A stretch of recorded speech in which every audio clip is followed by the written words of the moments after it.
അവനിൽ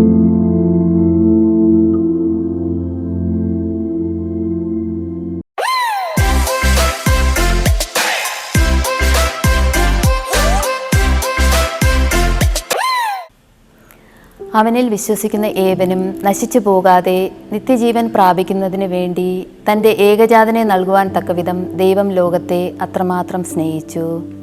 ഈശോ മിശിഹായ്ക്ക് സ്തുതിയായിരിക്കട്ടെ. വിശുദ്ധ കുരിശ്. ജീവിതത്തിൽ ഏറ്റവും അധികം ഇഷ്ടമില്ലാത്തതിനെയും പേടിപ്പിക്കുന്നതിനെയുമൊക്കെ നാം വിളിക്കുന്ന പേരാണ് കുരിശ്. യഥാർത്ഥത്തിൽ ഈ കുരിശുകൾ നമ്മുടെ ജീവിതത്തെ അല്പം കൂടി ഉയർന്ന തലത്തിലേക്ക് എത്തിക്കുന്ന ഒന്നാണ്. ചുറ്റും നോക്കിയാൽ സഹനങ്ങളില്ലാതെ, കുരിശുകളില്ലാതെ ജീവിതത്തിൽ എന്താണ് നേടാൻ സാധിക്കുക? യഥാർത്ഥത്തിൽ കുരിശിനോടുള്ള നമ്മുടെ സമീപനമാണ് മാറ്റേണ്ടത്.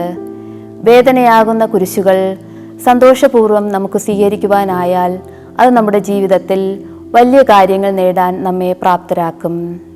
നാം വണങ്ങുന്ന കുരിശിന് ഒത്തിരിയേറെ സവിശേഷതകളുണ്ട്. സഹനത്തിൻ്റെയും പൊറുക്കലിൻ്റെയും വിശുദ്ധിയുടെയും വിശുദ്ധീകരണത്തിൻ്റെയും അടയാളമാണ് കുരിശ്. കുരിശ് നാം രക്ഷ പ്രാപിച്ചതിൻ്റെ അടയാളമാണ്. രക്ഷയുടെയും വിജയത്തിൻ്റെയും മഹത്വത്തിൻ്റെയും അടയാളമാണ് കുരിശ്. നമ്മുടെ സ്വാർത്ഥതയുടെയും അനുസരണക്കേട് നിമിത്തമാണ് ദൈവത്തിന് തൻ്റെ ഏകജാതനെ ഈ ലോകത്തിലേക്ക് അയക്കേണ്ടി വന്നതും പരിഹാര ബലിയായി കുരിശിന്മേൽ തറയ്ക്കപ്പെട്ടതും. കുരിശിൻ മുമ്പിൽ ആരാധനയോടെ നിറകണ്ണുകളോടെ നിൽക്കുമ്പോൾ നാം ദൈവസ്നേഹത്തിൽ നിറയപ്പെടണം. ചെയ്തുപോയ പാപങ്ങളെല്ലാം ഓർത്തെടുക്കണം.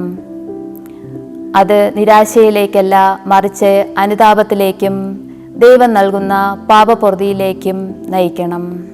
വിശുദ്ധ ലയോ ഇപ്രകാരം പറയുന്നു: കർത്താവേ, അങ്ങയുടെ കുരിശ് എല്ലാ അനുഗ്രഹങ്ങളുടെയും ഉറവയാണ്, എല്ലാ വരങ്ങളുടെയും കാരണമാണ്. അതുവഴി വിശ്വാസികൾ ബലഹീനതയിൽ ശക്തിയും ലജ്ജയിൽ മഹത്വവും മരണത്തിൽ ജീവനും കണ്ടെത്തുന്നു. ആമേൻ.